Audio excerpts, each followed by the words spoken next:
Shares our values, that shares the values that I've been out there talking about on the campaign trail. Now, all of our town hall meetings, and we did 380 of them and 81 to be exact in Iowa. We did well over 300 in South Carolina and Iowa. We call them the Faith, Family, and Freedom town hall meetings.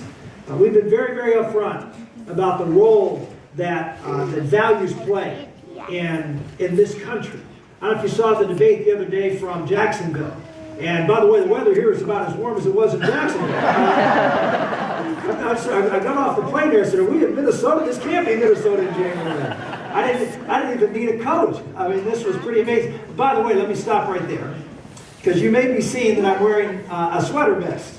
And that was something that was a little bit of a moniker for me when I was campaigning in the early primary states.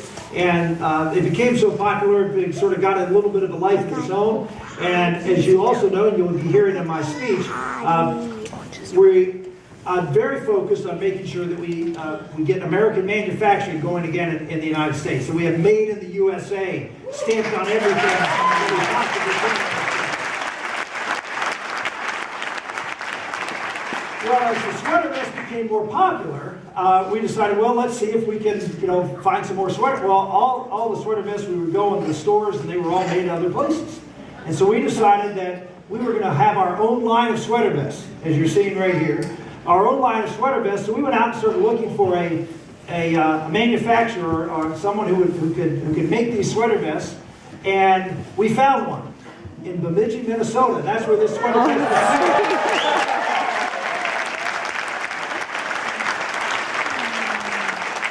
So we're going to be heading up to Bemidji, and we're going to go to that factory, and we're going to do an event up there too to talk about made in the USA and making sure that when we think about what we're going to do and what we're going to buy, that we have products that are good, high quality products that are affordable here in this country. And the way you do that is to make sure that America is competitive, and that means getting the government out of the way of business so they can be competitive and get their jobs back.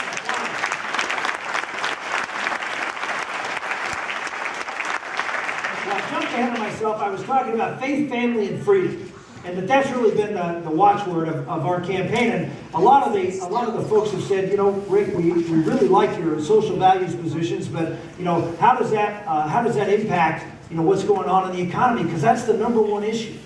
And if you saw the debate the other night in Jacksonville, I was trying to let folks understand, not in Luverne, Minnesota, where you may agree with me, but on a national TV stage.